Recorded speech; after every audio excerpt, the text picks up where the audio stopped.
Have you ever wondered how to read music notes? Well, you clicked on the right video. Today I will teach you how to read music notes as well as show you some mnemonics to memorize them. There will also be a little quiz at the end of the video to test your knowledge, so make sure you watch until the end of the video. If you already know how to read music notes, you can still watch this video as a great way to review and solidify your basics. So let's get started. So let's begin with what we call the staff. As you can see, there are 5 lines and 4 spaces, and this is where notes are placed.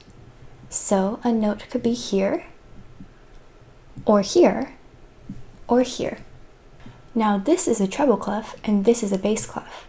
Instruments with high ranges use the treble clef, such as the trumpet.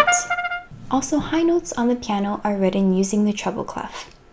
So of course then, instruments with low ranges are represented by the bass clef, as well as the low notes on the piano. There are also other clefs, but we don't need to know that. Musical notes are the same as our alphabet. So we have A, B, C, D, E, F, G. Then we go back to A. So that is the exception. After G, we will go back to A. Okay, that was a lot of lecturing, but these things we have to know in order to read notes. So now let's look at some actual notes. So let's start with the note in the middle of the staff.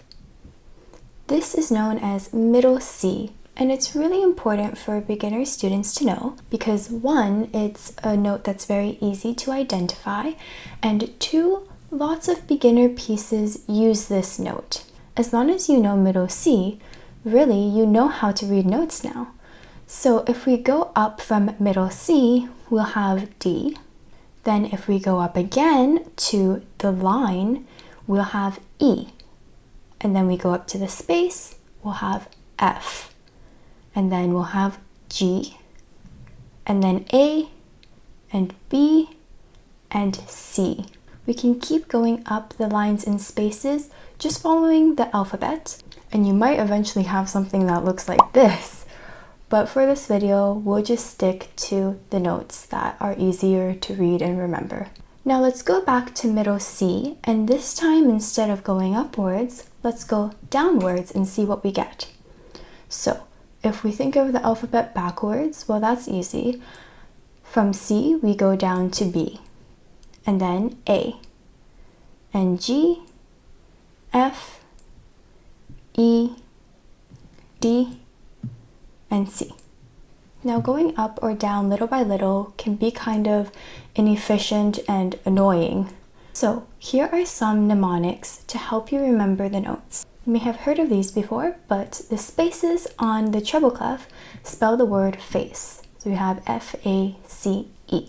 And for the lines, you can use every good boy deserves fun. Or there's many other ones that I have heard of. Maybe if you are the creative type, you can come up with your own.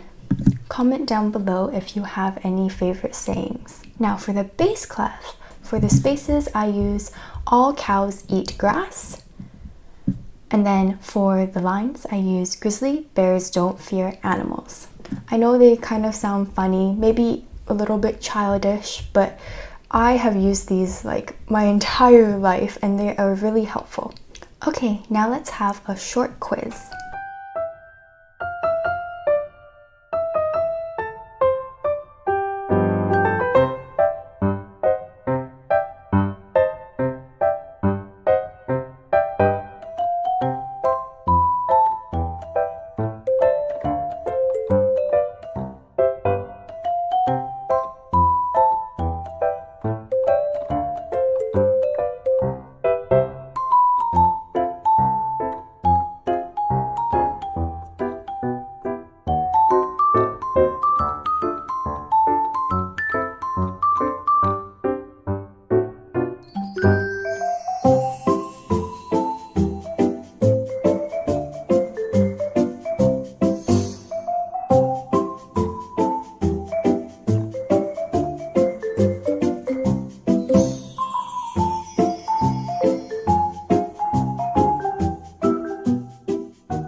to read music notes. If this was difficult for you, do not worry. It takes some time to memorize all the notes. It will just get easier and easier the more you see them. I hope this video helped you, and don't forget to subscribe. I will see you in the next video. Bye!